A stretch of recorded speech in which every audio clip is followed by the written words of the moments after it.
Just second straight game, you guys fell into a big hole. Yeah. Obviously, you guys got it to within 2 points, but what have you seen anything that's kind of led to these slow starts? Well, just we didn't get any stops. Our defense didn't offer any resistance, and which puts so much strain on our offense. So then we're operating against taking out of the net and taking out of bounds, and you don't get any transition buckets. You don't get any of that going. So it kind of it's a twofold problem. But it starts with our defense. I mean, what a difference in the second half when we guarded them. It becomes a game, and so we just have such a our margin for error is none, and we have to play that as a frenzied team, and because New Mexico's a really talented team. They got two of the best players in the league, and good size, good skill. They can all shoot, as you see, and they're a really good basketball team, and we knew that. And so you're gonna have to play a great game, and like I said, the margin of error for us is that much, and we just let them be so comfortable in the first half. There was times in the first half where they were just beating you down the floor for layups and stuff. I mean, they mentioned earlier kind of toughness or just not playing hard enough. Is that kind of what you saw the difference first half and second half? That's I always go back to the simple things and what you can control, and we can control how hard we play. Like we just have to play with like our hair's on fire. Otherwise, we're just not a very good team. You've said that before this year that you guys have to be like junkyard dogs. You guys have to play that hard, and it's easy to say. Is this a lesson that these guys have to learn by having it not happen and having a loss come from it's it is. It's maybe human nature to get comfortable and get you win 7 in a row, and but you look at those 7 we won. We played really hard in all of them, and so that's. That's what we have to understand is that, and it's hard to live in that place, and you got a lot of young guys trying to do that and understand that, and this makes it crystal clear for them. You said yesterday it's more than just those two guys. And Logwood, I think, had 12 in the first half, a couple big buckets in the second half. They had 4 guys in double figures. I mean, I guess that's kind of what you were looking at yesterday. Right. Yeah, and they were perfect from the line, all of them, and they just ran their stuff well. They didn't get sped up. Now we guarded them to start the second half. I mean, I think they missed 14 out of the first 15 shots, and that was terrific. But the hole was pretty big, and then we cut it to 2, which was amazing and terrific job. And then we turned it over 2 times, and it's back to 6.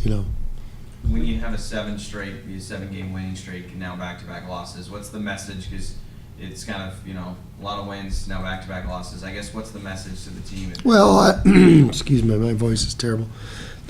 My message is, I always kind of go back to our roots and back to kind of square one, and square one starts with effort, the extreme effort. And, nothing's sacred for me. I don't care who starts. I don't care who plays. I just want guys that are going to play so hard. And, we saw some of that in the second half.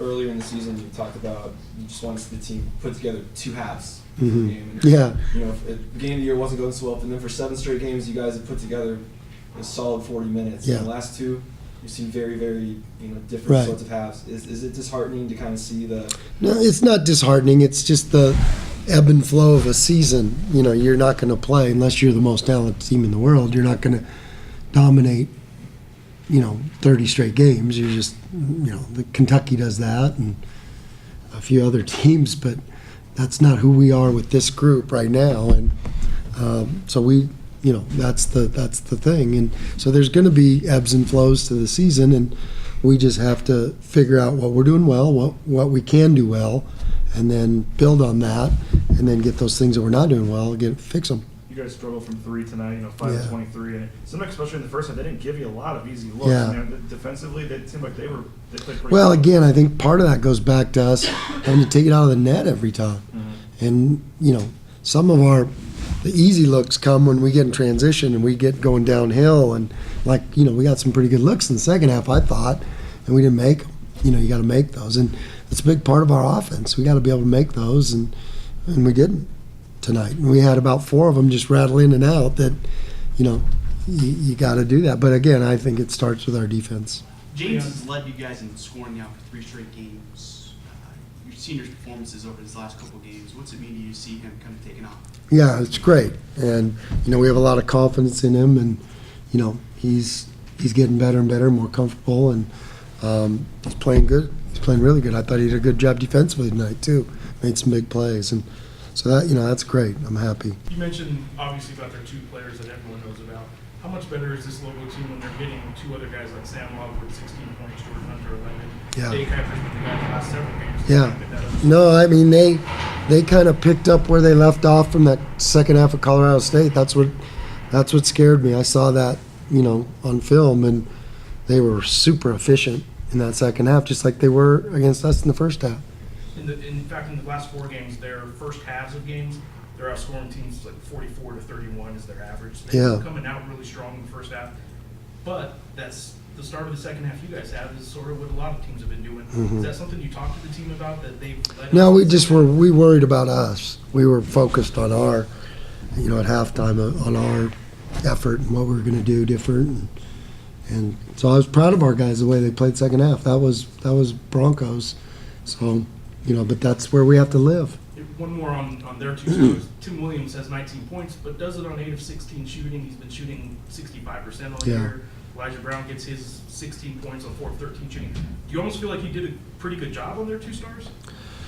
Well, they're so hard to hold down. I mean, they make big baskets and they make big plays, and they're just really, really good players, and we know that. And they drive a hard bargain at you no matter what you do, and you got to kind of pick your poison a little bit.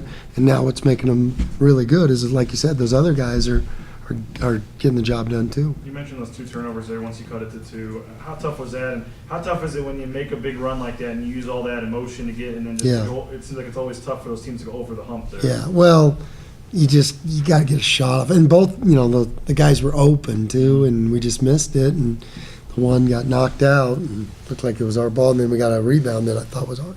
But, you were right there. And that's the hard part because, we'll second guess things on that. But, that's where the momentum, you got to get a shot off at least because we were scoring pretty efficiently.